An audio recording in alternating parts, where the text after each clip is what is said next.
మీ ఇంట్లో పెళ్ళుందా? లేక అర్జెంట్‌గా ఎవరికైనా డబ్బులు పంపాలా? మీ చేతిలో చెక్కులున్నాయా?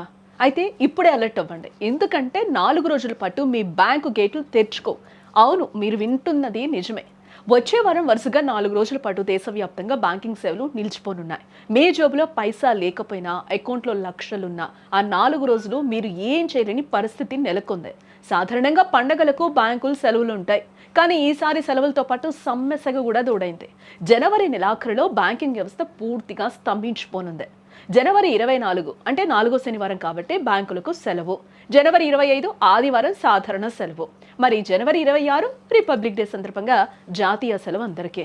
ఈ 3 రోజులు వరుస సెలవులైతే ఇక 4వ రోజు ఉన్నది జనవరి 27న బ్యాంక్ ఉద్యోగులు దేశవ్యాప్త సమ్మెకు పిలుపునిచ్చారు. వారానికి 5 రోజుల పని విధానాన్ని వెంటనే అమలు చేయాలన్నది వారి ప్రధాన డిమాండ్గా ఇక్కడ కనిపిస్తుంది. దీనిపై ప్రభుత్వంతో జరిపిన చర్చలు ఫలించకపోవడంతో ఉద్యోగ సంఘాలు సమ్మెబాట పట్టాయి.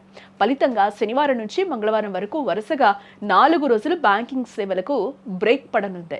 వరుసగా 4 రోజుల బ్యాంకులు మూతపడితే ఆ ప్రభావం సామాన్యులపై తీవ్రంగా ఉంటుంది. ముఖ్యంగా వరుస సెలవుల వల్ల ఏటీఎంల్లో నగదు త్వరగా అయిపోయే అవకాశం కూడా లేకపోలేదు. మీకు నగదు అత్యవసరం ఉంటే మాత్రం ఇబ్బందులు తప్పవు. ఇక మీరు ఎవరికైనా చెక్కులు ఇచ్చినా లేదా మీకు కొత్త చెక్కులు వచ్చినా అవి క్లియర్ అవ్వడానికి మళ్ళీ బుధవారం వరకు వెయిట్ చేయాల్సిందే అని కూడా చెప్తూ ఉన్నారు.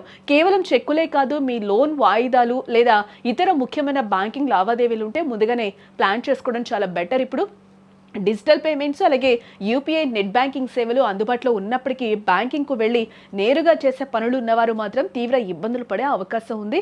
అందుకే కస్టమర్లందరికీ కూడా మా విజ్ఞప్తి ఏంటంటే, మీకు బ్యాంకులో ఏవైనా ముఖ్యమైన పనులు ఉంటే వాటిని ఈ రోజే పూర్తి చేసుకోండి. నగదు అవసరమైతే ముందే విత్డ్రా చేసి పెట్టుకోండి. ఆఖరి నిమిషం వరకు వెయిట్ చేసి ఇబ్బందులు అస్సలు పడద్దు. ఈ సమాచారాన్ని మీ మిత్రులు కూడా షేర్ చేయండి.